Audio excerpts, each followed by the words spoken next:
Welcome back friends on this channel English Zone and आज की class में हम बात करेंगे टाइप्स ऑफ पोएट्री जिसमें mock epic, elegy, lyric poetry के बारे में डिस्कशन करेंगे इस इंपॉर्टेंट क्लास में जो कि आपको इंग्लिश लिटरेचर से रिलेटेड इंग्लिश जोन चैनल पे मिल रही है।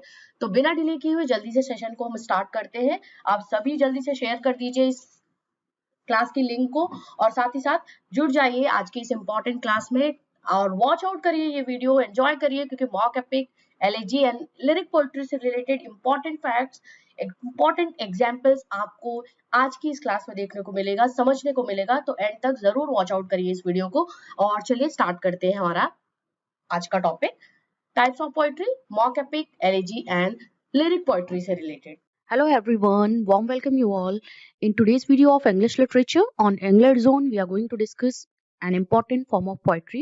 Yes, we are going to discuss elegy, and this form of poetry is very important in English literature. And in this video, we will discuss what is elegy and also some important facts related to this and what kind of literature, what kind of poetry comes under elegy. We will all discuss here in this video.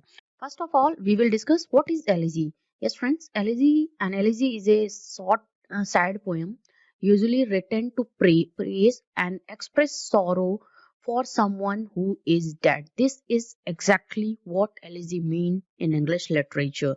Elegy होता है एक शोक गीत होता है जो आप किसी के डेथ पे उसको रिमेम्बर करके आप वो पोएम कंपोज करते हो या गाते हो, that is called comes under a sad poem and this is elegy. वो जो मोस्टली पोएट्स लिखते हैं to praise someone whom they were very close or who was very dear to him. That's why this poet is a expression of feelings, emotions for the loved one whom poet had lost or someone had lost. Elegy is derived from Greek word, word that is elegios, which means a song of bereavement sung along with flute. Yes, friend, bereavement is a song जो होता है जो आप किसी love one के loss पे गाते हो, that is comes under the word that for that song this is the word bereavement and song ये होता है फ्लूट पे गाया जाता है and this derived from Greek word elegios. Next, we have this form of elegy introduced in the 16th century. Yes, friends, ये form of poetry जो है elegy शोक गीत जो है English literature में जो this is a form of poetry and it is introduced in the 16th century. And we have the example of the literature and also what kind of poem is written under this category, that is elegy written in a country churchyard which was published in 1850 by Thomas Gray. Yes friends, Thomas Gray की ये बहुत ही important poem है and ये elegy written in कॉन्ट्री चर्चिया जिसमें वो कॉन्ट्री के अपने nostalgia को एक्सप्रेस करता है, अपनी चीजों को शेफर्ड्स को बताता है कि किस तरीके से वो अपने गायों को ले जाते हैं शेफर्ड्स अपने उनको चरागाह में चराने के लिए और किस तरीके से वो वापस आते हैं. This is all discuss here in a country churchyard. And another we have a poem that is when lilacs last in the dooryard bloomed. 1865 में ये पब्लिश हुई है. वॉल्ट विटमैन की ये बहुत ही इंपॉर्टेंट पोएम है. And another poem of Walt Whitman that is O captain my captain. This is also a elegiac poem and the lost of the Abraham Lincoln जो प्रेसिडेंट थे America के, उनके loss पे ये पोएम लिखी गई है by Walt Whitman, O captain my captain. This is also one of the example, best example of the elegiac poem. Next we have in literature, in English literature, an elegy is a poem of serious reflection, usually a lament for the death. Yes, वही बात हो गई कि इस तरह की ये serious reflection है in this poem. In English literature में जैसे कि हम बात कर रहे हैं, इंग्लिश लिटरेचर में जो भी पोएम्स एलेजी से लिखी जाती हैं, एलेजी फॉर्म में लिखी जाती हैं, लेजाइक फॉर्म में लिखी जाती हैं, they all are serious reflection of a poet's mind for his near one's lost or for his someone's lost. That is usually in a after the lamentation of the poet on the death of his loved one, this kind of poem was written. Next we have, because elegy focuses on the emotional experiences of the poet, they are generally written in first person. Yes friends, ये emotional experiences express करता है poet का. That's why usually this kind of poem is composed by the poet in a first person form. Now let's discuss few more things related to elegiac poem.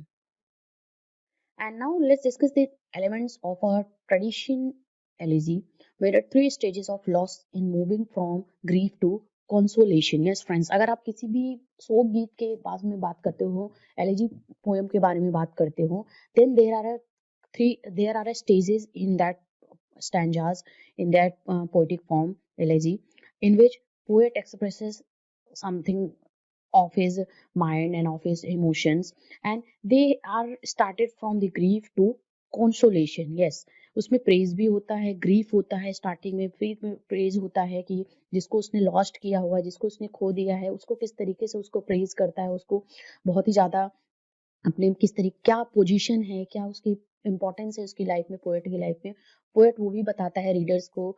And also consolation, एक kind का hope होता है poet के mind में that yes what I have learn from that person और what is death all about. ये सब चीजें एलेजी जो होती पोएम होती है, एलेजी जो होती है उसमें लिखी जाती हैं. And we are going to discuss that also here. A lament where speaker expresses grief and sorrow. Yes, first stage में पोएट जो है, स्पीकर जो होता है, वहां पे वो एक्सप्रेस करता है अपनी इमोशंस को, अपनी जो थॉट्स होते हैं, जो लविंग मेमोरीज होती हैं for that lost one, for that person who is no more now. He expresses grief and sorrow for that person whom he is dedicated. The speaker is dedicating this poem. Next वो क्या करता है, praises and admiration of the idealised dead. Yes, जो dead person होता है, idealised person होता है, उसका जिससे रिलेटेड वो पोयम लिख रहा है, उसको उसमें उसके नेक्स्ट स्टेज पे वो उसको प्रेज करता है, उसको एडमायर करता है. Admire the quality of that person and praises the nature and the behaviour of that person who is idealised to the speaker and to the poet whom he is dedicating this poem.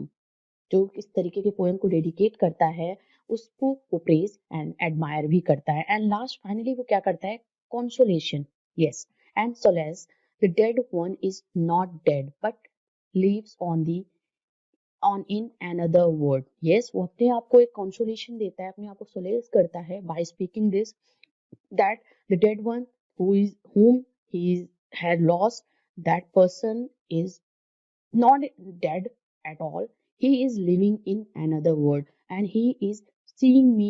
He is also feeling, that person is also feeling, who is no more now. He is also feeling what condition is mine and what situation I am going through.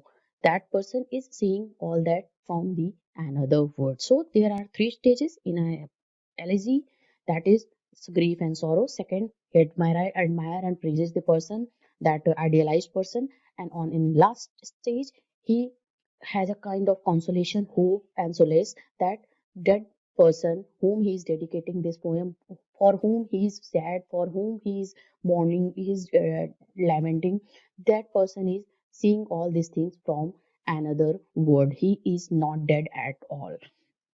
Now let's discuss some outstanding examples of English pastoral elegy. Here, whatever is written in English literature, we will all here going to discuss.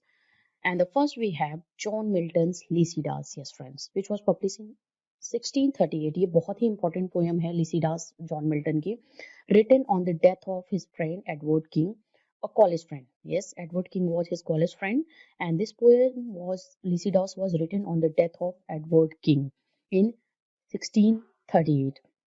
Next we have P.B. Shelley की Adonis है, which was published in 1821 on the death of the poet John Keats. Yes, John Keats की ये poet, एक poet ने दूसरे poet को dedicate करते हुए ये elegy लिखी हुई है. And P.B. Shelley has written this for John Keats, for the loss of John Keats, the poem which was Adonis, published in 1821.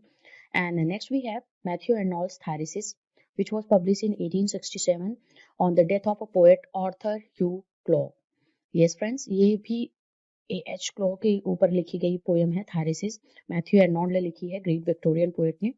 And next we have Alfred Lord Tennyson ki. He is also great Victorian poet, and this was written, the poem he has written in memoriam, जो कि 1850 में publish हुई है. And Alfred not Tennyson की जो ये poem है. And next we have W.H. Auden की In Memory of W.B. Yeats, published in 1940. W.H. Auden की जो पोएम है In Memory of W.B. Yeats, this is also one of the elegiac poem written by these writers. What is mock epic or mock heroic? Mock epic is also known as mock heroic. Yes, सबसे पहले यहाँ पे बात हम करेंगे this poems, this mock heroic or mock epic terms used to describe poem, जिसको poem को describe करने के लिए किया जाता है, which use a very grand and formal style to describe a common or trivial subjects. Yes, जो भी वर्क्स इस अंडर में लिखे जाते हैं, इस कैटेगरी में लिखे जाते हैं, उनका जो एक स्टाइल होता है लिखने का, वो किसी कॉमन सब्जेक्ट की बात करते हैं poets, but they used very grand and formal style to elaborate or to describe that subject. This is the exactly definition of mock epic and we all know in English literature. Yes, किसी भी common या normal जो subject होता है, बहुत mean subject होता है, उसको बहुत ही ग्रैंडली वो प्रेजेंट करते हैं before the readers. And next we have mock epic is a parody, yes, of the epic style or manner by treating a trivial mean or subject seriously. जो भी subject होता है, जो भी ट्रिवियल या मीन या नॉर्मल या common subjects होते हैं, उनका एक एपिक स्टाइल का पैरोडी मीन्स एपिक जो लिखा जाता है, जैसे आप पैराडाइज लॉस्ट की बात कर लो, उसको अगर वो उपहास करते हैं उस वर्क का मिल्टन के, तो उसके जो कॉन्ट्रेरी जो वर्क लिखा जाएगा वो मॉक एपिक कहलाएगा. और उसमें सेम चीजें जो भी मिल्टन ने यूज करी हुई हैं, उस पर ले सुपर नेचुरल चीजें या सब्जेक्ट जो सीरियस सब्जेक्ट होगा उसको grand style and invocation of God वो सब कुछ होगा, बट क्या होगा, उसका पैरोडी होगा, मीन्स उसका वहां पे रिडिक्यूल किया जाएगा या उसका उपहास किया जाएगा उसके किसी कॉमन सब्जेक्ट को लेकर के. Next we have conventions of the epic such as formal invocations, epic similes and detailed description of battles are ridiculed. Yes, यहाँ पे यही बात जो मैंने अभी करी आपकी कि जो एक एपिक जो एक ट्रेडिशनल वे होता है एपिक को लिखने का, एपिक पोएम को लिखने का, मीन्स सबसे पहले ईश्वर की प्रार्थना होती है, प्रेयर होता है, उसमें एपिक सिमिलीज का यूज करा जाता है, एंड साथ ही साथ जो भी बैटल्स का डिस्क्रिप्शन होता है वो बहुत ही डिटेल्ड वे में उसको डिस्क्राइब किया जाता है. बट ये सब कुछ होता है मॉक एपिक में, but they are used to ridicule that things. Yes, this is what we are talking about mock heroic और mock epic poem. And next हम बात करते हैं a satirical form that produces ridicule and humour by the presentation of low characters or trivial subjects in a lofty style of classical epic or heroic poems. Yes, वही same चीजें हो गई. Means overall हम ये कह सकते हैं कि mock heroic or mock epic is related to the satirical, related to the work that is based on a common trivial subject, but they on the same time used all the other elements that are used for writing or composing epic poems. But last इनका क्या होता है, what is the motive of writing that mock epic? Only purpose is to ridicule और satire the things going on. This is the main motive of writing और composing epic poem. So overall हमने यहाँ पर discussion कर लिया what is mock epic और mock heroic. Next हम discuss करते हैं फ्यू ग्रेट एग्जाम्पल्स जो वर्क्स लिखे गए हैं इंग्लिश लिटरेचर में, उनकी बात हम नेक्स्ट कर लेते हैं. Let's talk about the example of mock epic poems and क्या वर्क्स लिखे गए थे, कैसे ये ओरिजिन हुआ, किस टाइम ड्यूरेशन में ये फ्लरिश हुआ इंग्लैंड में, हम सब यहाँ पे बात करेंगे इसकी. Then first we are going to talk about its origination, कब ये ओरिजिनेट हुआ.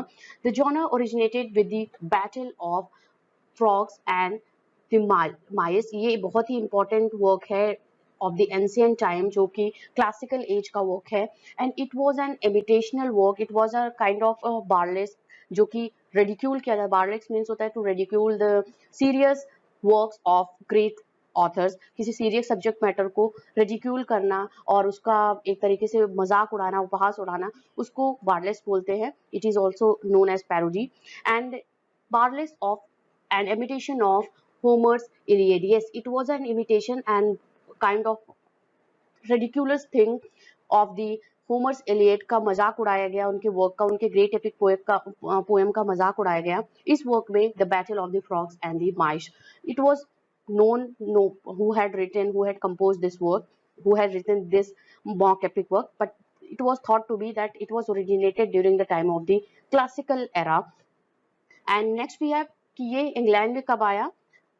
The mock epic flourished in England during the late 17th and early 18th century neoclassical period as a reaction to traditional epic poetry. Yes, ये reaction था traditional epic poetry का. Because आप देखोगे जब भी आप न्यू क्लासिकल एज की एक कैरेक्टरिस्टिक की बात करते हैं हम, तो कि किस सब्जेक्ट मैटर पे न्यू क्लासिकल एज में पोएटिक वर्क्स लिखे जाते थे या उनके राइटर्स किस थे, तो they had imitated the style of the classical as writers. जो क्लासिकल एज के होमर थे एंड वर्जिन थे, इन सब के राइटर्स को उन्होंने यहाँ पे इमिटेट किया हुआ है न्यू क्लासिकल एज में. तो that's why it was a reaction to traditional epic poetry, and in late 17th and early 18th century mock epic flourished in England as the reaction to traditional epic poetry.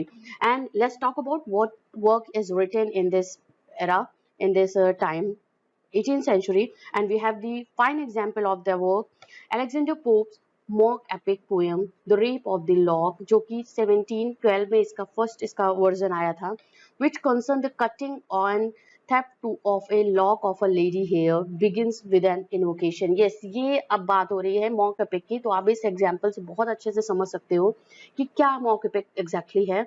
यहाँ पे mock epic poem की The Rape of the Lock का जो subject matter है, that is the concern, means concern की बात हो रही है. Yes, it was a serious subject matter of the cutting and theft of the lock of a lady.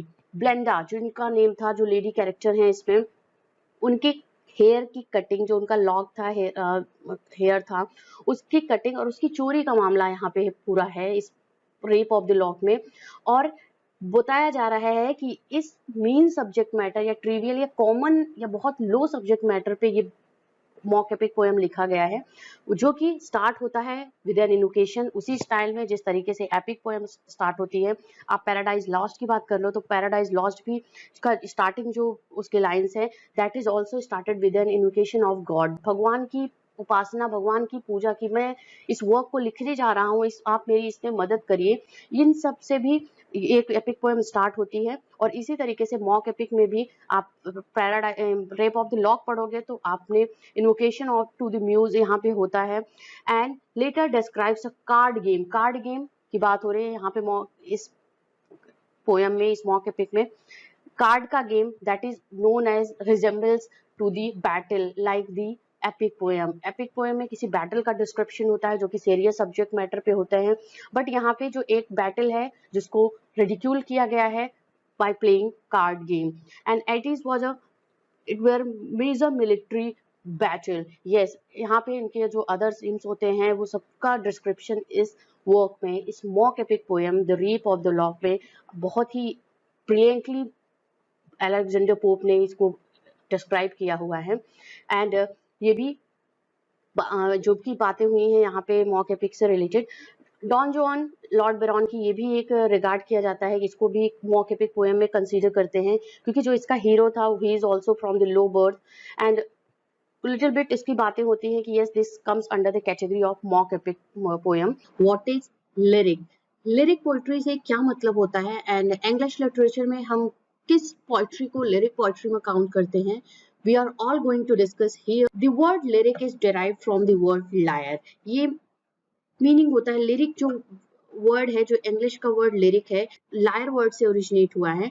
And lawyer word का जो मीनिंग होता है इंग्लिश में, म्यूजिकल इंस्ट्रूमेंट से रिलेट करता है. The poem which could be सung to were known as lyrics in Greek poetry. अगर ग्रीक पोएट्री की हम बात करते हैं तो जो पोएम्स, जो पोएटिक कॉम्पोजिशंस लायर पे संग होते हैं, म्यूजिकल इंस्ट्रूमेंट पे गाए जा सकते हैं, उनको लिरिक पोएट्री काउंट करते हैं ग्रीक पोएट्री में. और अगर हम पोएट्री की बात करते हैं तो हम ग्रीक एंड जो हमारा रोमन पोएट्री था, रोमन लिटरेचर था, उससे हम बहुत ज़्यादा इन्फ्लुएंस्ड हुए हैं और बहुत ही ज़्यादा हमने इमिटेशनल वर्क किया है. इंग्लिश लिटरेचर की बात करें तो यहाँ पे ये जो वर्ड लिरिक है ये लायर से वर्ड से डिराइव्ड हुआ है. लायर का मीनिंग जो होता है that is musical instrument.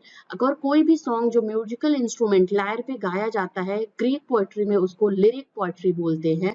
This is the full meaning of lyric in the English literature.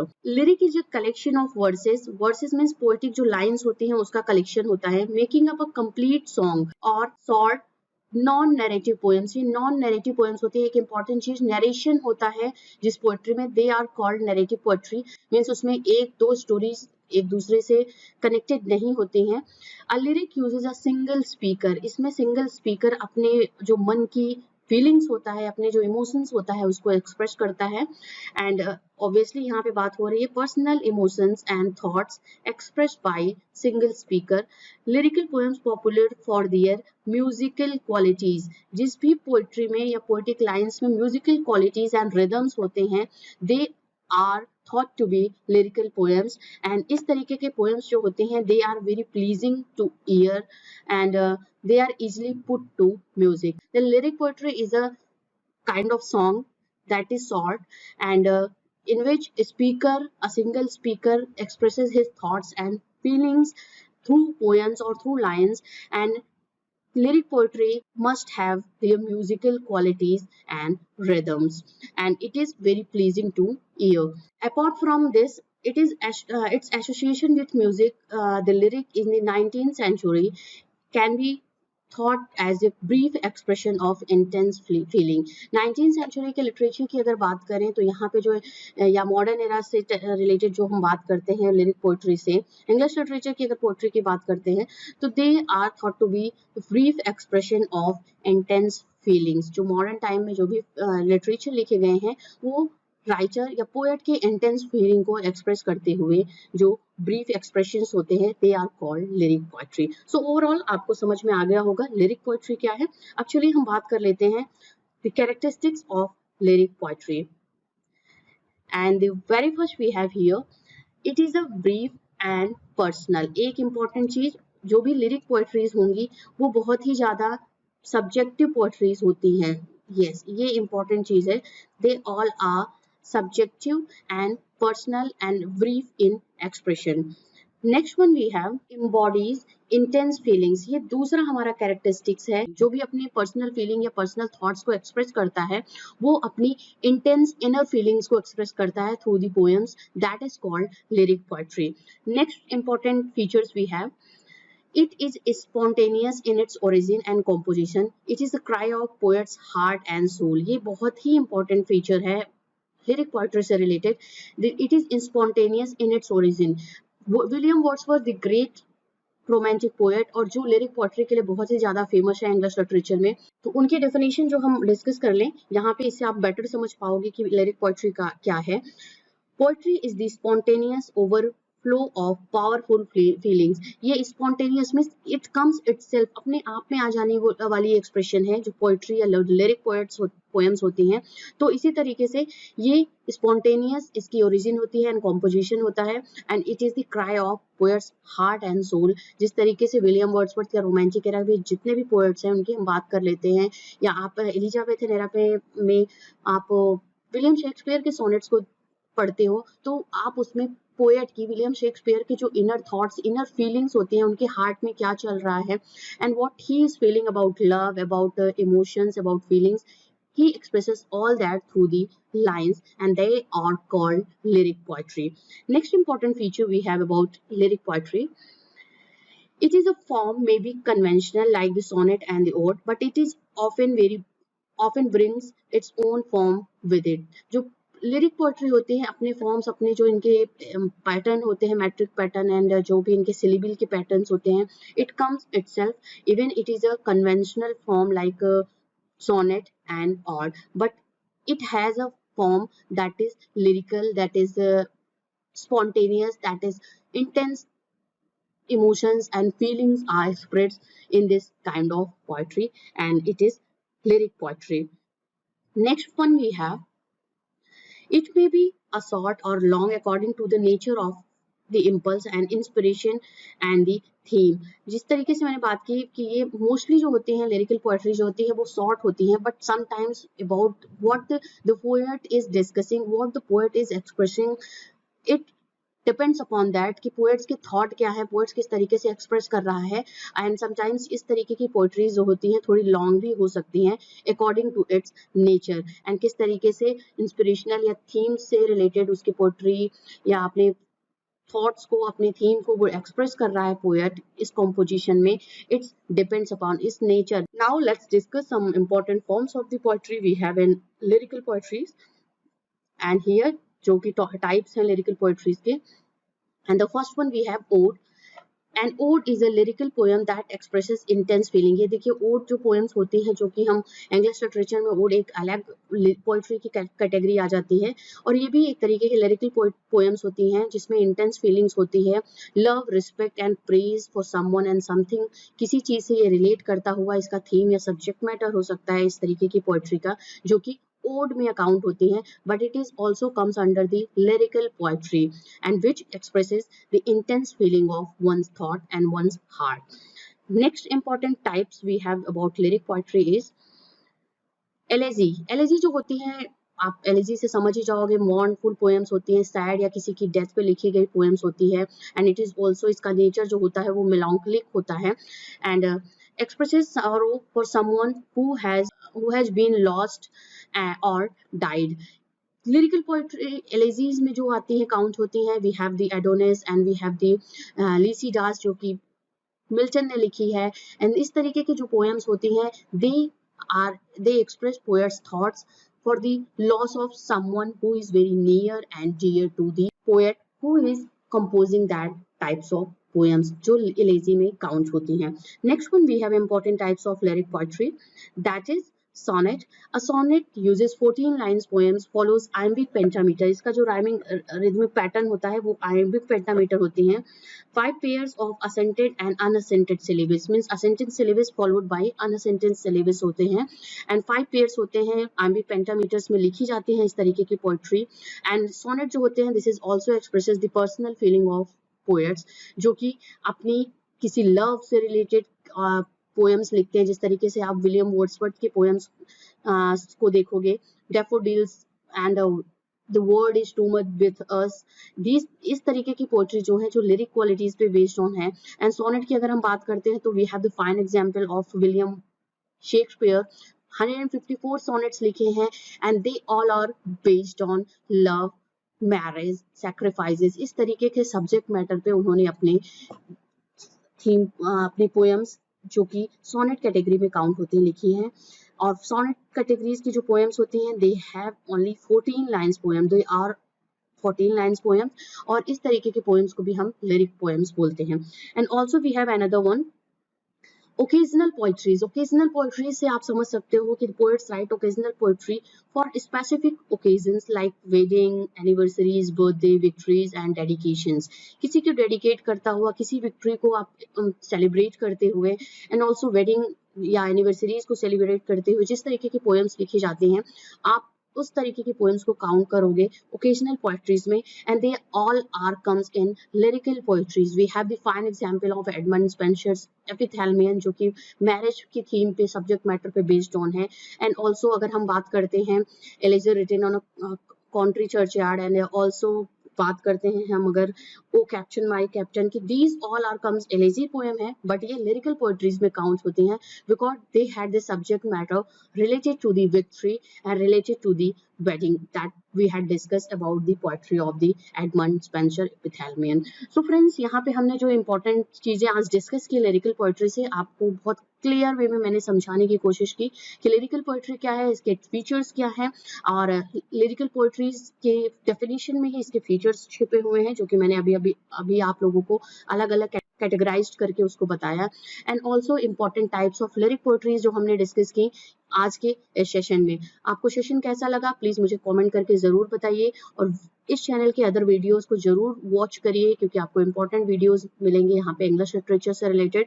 And also आने वाले डेज में हम कुछ इंपॉर्टेंट राइटर्स को कवर करेंगे। अगर चलिए मिलते हैं नेक्स्ट वीडियो में। Till then keep watching English Zone and keep learning literature. Thank you very much for watching this.